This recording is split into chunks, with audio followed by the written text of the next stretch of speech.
அதுக்கப்புறம் இன்னும் ஒன்று ஜஸ்ட் ஸ்டோரிக்கு இதை போடுவீங்களா? கம்பல்சரி போடுவீங்களா? இப்போ வந்து அதனால் இந்த ஒரு கோரிக்கை கம்பல்சரி விஜய் செஞ்சால் நல்லாயிருக்கும்.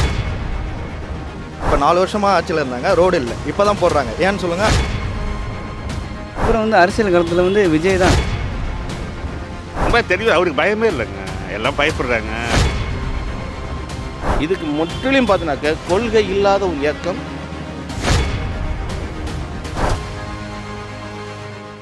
இன்றைக்கி பார்த்தீங்கன்னா விஜய் அவர்கள் வந்து அந்த 3ஆம் ஆண்டு விழாவில் அநீதி அராஜகம் தில்லுமுள்ளு இவையெல்லாம் டிஎம்கே முகற்றே முளகு அப்படின்னு சொல்லிட்டு திருவள்ளுவர் இருந்திருந்தானா ஒரு திருக்குறளை எழுதியிருப்பாருன்னு சொல்லியிருக்காரு. அதை பற்றி என்ன நினைக்கிறீங்க?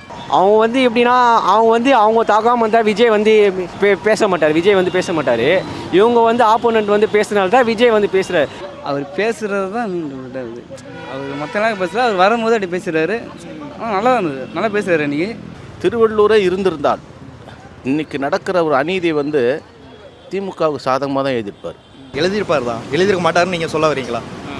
ஏன்னா மக்களுக்கும் தெரியும், எல்லாருக்குமே நீங்களும் பார்த்துட்டு தான் இருக்கீங்க. இப்போ நேற்று 3 நாளைக்கு முன்னாடியே ஒரு 2 ரேப் கேஸ்ன்னு நினைக்கிறேன், ஆக்சிடென்ட் நடக்குது, எவ்வளோ நடக்குது. ஏன் இப்போ இது வந்து டிஎம்கே பார்க்காம இருக்காங்களா? பார்க்குறாங்க தான். ஏன் அதை கேர் எடுத்துக்க மாட்டேங்கிறாங்க? கண்டிப்பாக எடுத்துருப்பாங்க.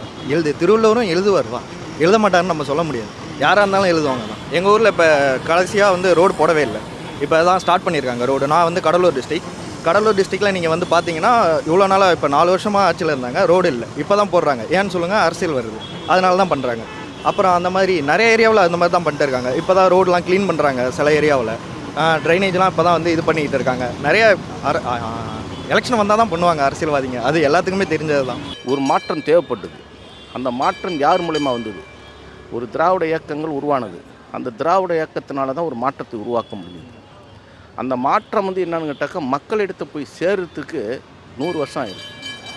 அந்த 100 வருஷத்தினுடைய கட்டமைப்பு தான் இன்றைக்கி நான் இங்கே நின்று பேசுகிறதுக்கான ஒரு கட்டமைப்பு. இன்றைக்கி விஜய் வந்து இன்றைக்கி பேசலாம், விஜய் மாதிரி யார் வேணாலும் கட்சி ஆரம்பிக்கலாம், யார் வேணாலும் புது கருத்தை சொல்லலாம், யார் வேணாலும் மக்களோட சந்திக்கலாம்.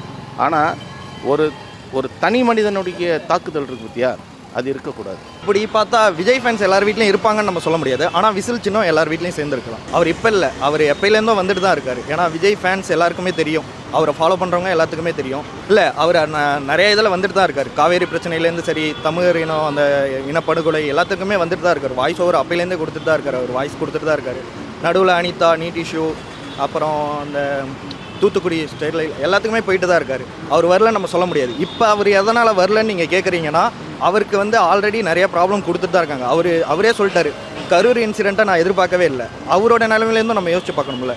அவர் ஒரு கட்சி ஆரம்பித்து அவர் ஒரு இதில் இருந்திருப்பார், ட்ரீமில் இருந்திருப்பார். அவரால் அந்த தாக்கத்துலேருந்து வெளில வர முடியாதுல்ல. அவர் வருவார், கண்டிப்பாக டைம் இருந்தால் வருவார். இப்போ கூட என்டிடிவிக்கு பேட்டி கொடுத்துருக்காருன்னு கேள்விப்பட்டேன். அது வருவார். உங்களுக்கான இது அவர் எப்படி பண்ண முடியும் சொல்லுங்கள்? அவருக்கு தோன்றப்ப தான் வர முடியும். நடுவில் இன்கம் டேக்ஸ் ரைடு வந்தப்போ நெய்வேலி இஷ்யூ பார்த்துருப்பீங்க. எல்லாருமே அவருக்காக தான் போனாங்க, யாரும் வந்து விஜயை பார்க்கணுன்றதுக்காக போகல. அவருக்கு நாங்கள் சப்போர்ட்டாக இருப்போம் அப்படின்னு தான் போயிருக்காங்க. கேரளாவிலையும் பார்த்துருப்பீங்க. எல்லாமே அவருடைய ஃபேன்ஸ் அவருக்காக பண்ணுவாங்க தான். மேபி டிஎம்கே எகென்ஸ்டராக இருக்கிறவங்க பீப்புளே நிறைய பேர், மக்கள் எல்லாருமே எகென்ஸ்டாக இருக்காங்க. டிஎம்கேன்னு இல்லை, நிறைய கட்சி பண்ணுறதை பற்றி தெரியும். ஏன்னா கடந்த 60 ஆட்சியாக அவங்க தான் பண்ணிகிட்டு இருக்காங்க, மாற்றி தான் பண்ணுறாங்க. எந்த ஒரு முன்னேற்றமும் இல்லை. நீங்கள் ஃபாரின் போயிருக்கீங்களா?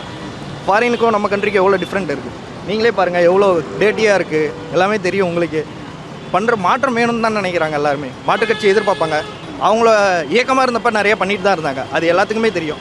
தெரியாதுன்னு சொல்ல முடியாது. இயக்கமாக இருந்தப்போ எல்லாத்துக்குமே வீடு கட்டி கொடுத்துருக்காங்க, போக்குவரத்து வசதி, அப்புறம் நிறைய பண்ணியிருக்காங்க, டாய்லெட் எல்லாமே நிறைய சேவை பண்ணியிருக்காங்க. படிக்க வைக்கிறவங்கள படிக்க வச்சுட்டு தான் இருந்திருக்காங்க. இப்போ கட்சி ஆரம்பிச்சிருக்காங்க. கட்சி ஆரம்பிச்சதும் கட்சியிலேருந்து பண்ண முடியாதுல்ல எதுவுமே. ஏன்னா கட்சி வேறு, இயக்கம் வேறு. கட்சி ஆட்சிக்கு வந்தால் தான் பண்ண முடியும். இயக்கமாக இருந்த வழியும் எல்லாமே பண்ணிட்டு தான் இருந்தாங்க, அது எல்லாத்துக்குமே தெரியும். இப்போ கட்சி ஆரம்பிச்சிருக்காங்க, ஆட்சிக்கு வந்ததுக்கப்புறம் இந்த கேள்வி. ஏன்னா என் ஃப்ரெண்ட்ஸே நிறைய பேர் இருக்காங்க, மாற்று கட்சி தான் எல்லாமே. அவங்களுக்கான சப்போர்ட்டை தான் பண்ணுவாங்க. நம்ம இதுதான் சொல்ல முடியாதுல்ல. நமக்குமே இப்போ இன்னும் அவங்க வந்து தேர்தல் வாக்குறுதி கொடுக்கல. நமக்கு பிடிச்சத தேர்தல் வாக்குறுதி வேறு கட்சிகளும் கொடுக்கலாம். வாக்குறுதியை பார்த்து தான் நிறைய பேர் ஓட்டு போடுவாங்க. அது பொறுத்து தான் நம்ம சொல்ல முடியும். இப்போ அவங்க பேசிகிட்டு இருக்காங்க, கட்சி ஆரம்பிச்சிருக்காங்க அப்படின்றதுக்காக நம்ம ஓட்டு போடலான்னு சொல்ல முடியாது. தேர்தல் வாக்குறுதி இருக்குது, அது நமக்கு பிடிச்ச மாதிரி இருக்கணும்.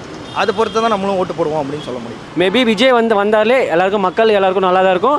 விஜய் எல்லாமே சப்போர்ட் பண்ணுவார். விசில் சின்ன இப்போ சின்ன குட்டீஸ்க்கே விஜய் என்ன சின்ன விசில் சின்னதாக சொல்ல. இந்த தமிழ்நாட்டு ஃபுல்லாகவே யாருன்னா விசில் சின்ன தான். அது வில்லேஜுக்கு ஆல்மோஸ்ட் தெரிஞ்சிருக்கு. ஏன்னா விஜய் வந்து ஒரு சீரியல் சினிமா ஆக்டரு, அது வந்து ஆல்மோஸ்ட் எல்லாரும் தெரிஞ்சிருக்கும்.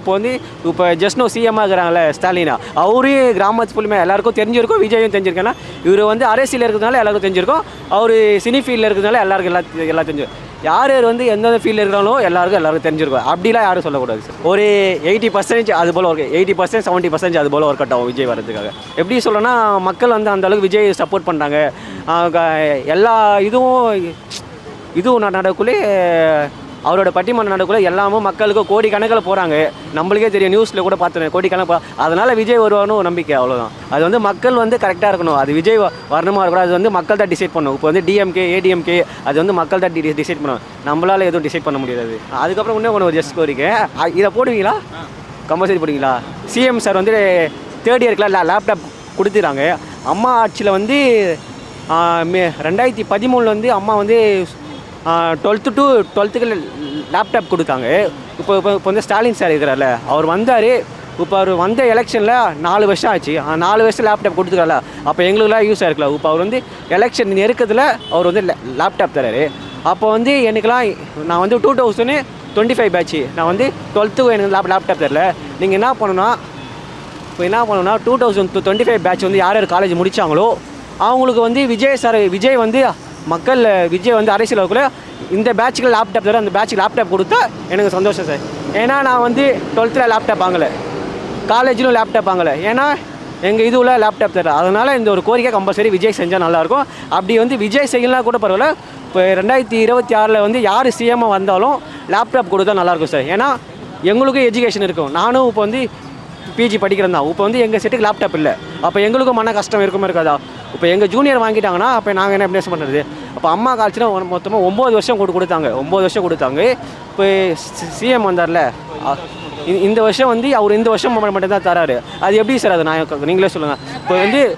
இப்போ வந்து சிஎம் இருக்கிறாங்களே, இப்போ ஜஸ்ட் நோ சிஎம்லாம், அவங்க வந்து 2026 வந்தாலும் நல்லா தான் இருக்கும். விஜய் வந்தாலும் யார் வந்தாலும் நல்லா தான் இருக்கும். எங்கள் செட்டுக்கு லேப்டாப் வந்தால் எனக்கு போதும், அவ்வளோ. வேறு எதுவுமே இல்லை. எனக்கு வந்து இந்த கோரிக்கை மட்டும் பண்ணிவிடுங்க.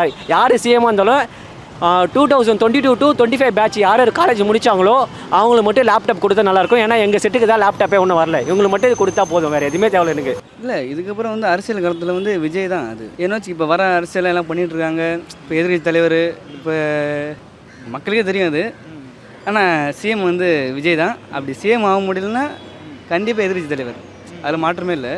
மக்கள் இப்போ பதிவு செய்யணும்னா நம்ம வந்து ஆக்ரோஷமாக பேசி ஒன்றும் ஆக போகிறது இல்லை. மக்கள் முதல் பண்ணினா கொஞ்சம் ரெஸ்பெக்ட் கொடுத்து அப்படி பேசினா தான் கொஞ்சம். ஒரு எம்ஜிஆர் வச்சு தான் கொஞ்சம். நான் இன்னும் அவரை வச்சு தான் அரசியல் கொள்கையும் சரி, நடிக்கிறதுலையும் சரி எல்லாம் பூவாக தாங்க இருக்குது. இளைஞர்கள் எல்லாமே அவங்க பக்கம் தானே இருக்காங்க. கண்டிப்பாக அவங்க தான் வருவாங்க. டிவிக்கே தான் வரும். அவர் தனிச்சு நின்னாலும் வந்துடுவாருங்க. கூட்டணி சேர்க்கறது எனக்கு பிடிக்கல. அவர் தனியாக நின்னா வந்துடுவார். ரொம்ப தெரியும், அவருக்கு பயமே இல்லைங்க. எல்லாம் பயப்படுறாங்க. வீட்டிலே உட்காந்துருக்காரு, வெளியே வர மாட்டேங்கிறாரு. அப்படியே வெளியே வந்தால் தான் கும்பல் நிறையா ஆகுது. மக்கள் நிறையா வந்து அவர் வந்தால் ஏதாவது ஒரு பிரச்சனை வருது. அதனால் அவர் வீட்டிலே இருந்துக்கிட்டு அவர் சொன்னாலே போதும், எல்லாம் செய்கிறாங்க. அவர் வந்தால் பிரச்சனை தான் வருது. அதனால் அப்படி இருக்காங்க. இப்போ எங்கள் வீட்டிலே 4 பேர், நாங்கள், என் பையன், என் பொண்ணு, என் ஒய்ஃப், நாங்கள் 4 பேர் அவங்களுக்கு தான் ஓட்டு போடுவோம் கன்ஃபார்மாக. அப்படி எங்கள் மாமியார் மாமனார் அவங்கெல்லாம் போட சொல்லியிருக்கேன். அதெல்லாம் அவங்க போடுவாங்களா இல்லை தெரியாது. நாங்கள் 4 பேர் கன்ஃபார்மாக போடுவோம். அவர் வந்துட்டு எம்ஜிஆர் வழியாக வந்தவருக்கு சின்ன அவருக்கு அப்போலேருந்தே ஏதோ ஒரு ஆடியன்ஸ் பண்ண கூட எம்ஜிஆரை பற்றி தான் பேசுவார். அவர் ரொம்ப பிடிக்கும் அவருக்கு. ஆனால் அவர் கட்சிக்கு வரணுங்க 33 வருஷமாக இளைஞர்களுக்காகவே இது நம்ம ரசிகர்களாகவே வந்துட்டு இப்போ அவங்களுக்காக இதை பண்ணணும்னு வந்திருக்காரு. கண்டிப்பாக பண்ணுவார். சில பேர் சொல்கிறாங்க அவர் கட்சிக்கு வந்திருக்காரு, அவர் இதை பண்ண மாட்டார், தகுதி இல்லை, அப்படி இப்படிங்கிறாங்க. அதெல்லாம் சும்மா. அவர் மனசில் என்ன இருக்காங்கிறது அவருக்கு தான் தெரியும். ஆனால் அவர் வந்துட்டு இவ்வளோ 200 கோடி ரூபா வேணாம்னு சொல்லிட்டு வராருன்னா மக்களுக்கு இதாக பண்ண அவருக்கு காசு தேவையா? அப்படி எல்லாமே இருக்குது. அதனால் அவர் கண்டிப்பாக பண்ணுவார்னு நினைக்கிறேன். இல்லைங்க, அது மாநாட்டில் எப்படி பேசணும் அப்படி தான் பேசணும். மாநாட்டிலையும் வந்துட்டு மாவட்ட செயலாளர் மாதிரி பேசினா வந்துட்டு அது எடுபடாது. இல்லை, இவங்கள்ட்ட தன்மையாக பேசணும். அங்கே வந்து என்ன பேசணுமோ அது ஆக்ரோஷமாக பேசுனா தான் எடுபடுது. அது நகைச்சுவாக சொன்னாலும் நான் நினைக்கிறேன் ஒன்று அந்த மாதிரி நடக்குமாங்கிறது எனக்கு தெரியாது. அது அவன் தூக்கி அனுப்பிச்சவரை டிவிக்கு தான் சொல்லுவார். அவர் அட்வர்டிக்கு சொல்லுவார். அதனால் சொல்கிறாரு. அப்படியே அவங்க உதாரணத்துக்கு சொன்னார். வீட்டில் யாராவது தூக்கணும் அந்த மாதிரி பண்ணுவாங்கன்னு உதாரணத்துக்கு சொன்னார். அது முதலமைச்சரே ஒரு உதாரணம் எடுத்துக்கிட்டார். அவ்வளோதான். எம்ஜிஆர் வந்து யார் அப்படி சொன்னது? யாருமே சொல்ல. அவர் வந்து குடியரசுக் கட்சி தெரியும், சுதந்திர கட்சி தெரியும், காங்கிரஸ் தெரியும். அன்னைக்கு இருக்கிற இயக்கங்கள்லாம் பார்த்துட்டு தான் அவர் வந்து திராவிட முன்னேற்ற கழகத்தை தன்னை இணைச்சிக்கிட்டாரு. தன்னை இணைச்சிக்கிட்டு தனக்கான வேலையை வந்து அவர் செம்மையாக செஞ்சார்.